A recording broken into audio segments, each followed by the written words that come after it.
Now, a report out today shows that HM Inspectorate of Probation has serious concerns about the effectiveness of probation work with released prisoners. Among the problems, recall rates are high, with 3 in 10 prisoners being returned to custody. It's highlighted this morning by the news that Gary Glitter has been recalled to prison for a licence breach just weeks after he was freed. Well, here with me now is the Chief Executive of the criminal justice charity Unlock, Angela Cairns. Angela, thanks so much for coming in. And I suppose you could say that perhaps the system has worked if Gary Glitter has been recalled, does it? Well, there are a number of sides to the system, and the report really highlighted some of the flaws in it. So it actually showed that the majority of people are not being recalled necessarily because they are reoffending, but because they have other factors in there. So only 4 out of 10 people were leaving prison and going into settled accommodation, and only 8% of people who were work-ready leaving prison were going into work. And those are things that we've known for a really long time make a big difference to people when they are leaving prison. So essentially they're coming out of prison and they're slightly being cast adrift, not being put somewhere that's sort of suitable or feels like home.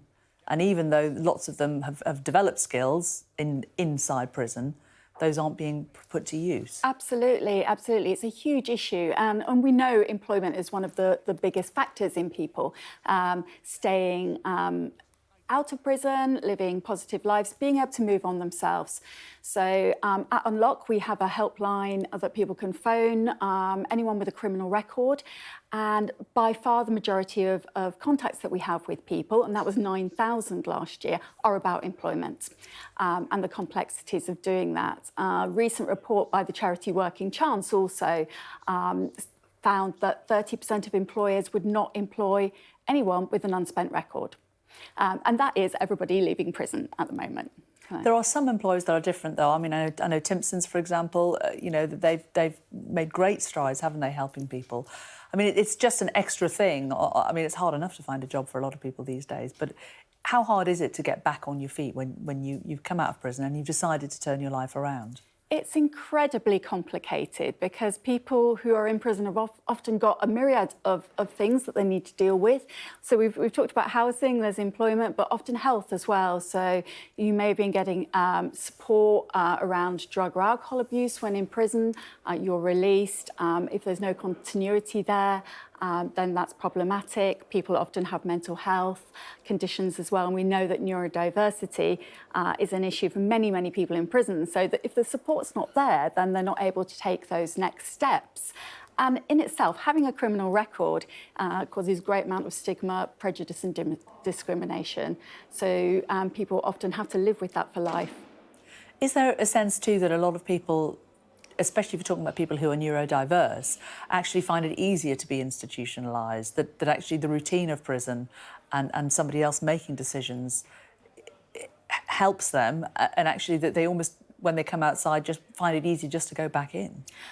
Not necessarily. So, you know, everybody with a neurodiverse condition is different, and there's a whole spectrum of them. I have ADHD myself, so the idea of being told what to do all the time is not something that I would relish in any shape or form. And often they are not necessarily getting the support that they need anyway. Mm-hmm, mm-hmm. Why do you think people still continue to see former offenders in the wrong light? You know, it is hard, isn't it? I think especially if you perhaps have a small company and you only have a few people there, that you can understand why people might think, I don't want to put myself at risk, I don't want to put my staff at risk. Sure. I think there is a thing around the language that's used around offending, around convictions. We hear things on the news from politicians, and it causes stigma for people, but it also feeds into this idea that anybody who has done anything wrong ever, anyone with a criminal record, is intrinsically bad and has no chance of rehabilitation. And if we're going to take rehabilitation seriously, which we should be, because it's for the benefit of everybody, we need to start seeing people as human beings who can change. Who can rehabilitate. Angela Cairns from Unlock, thanks very much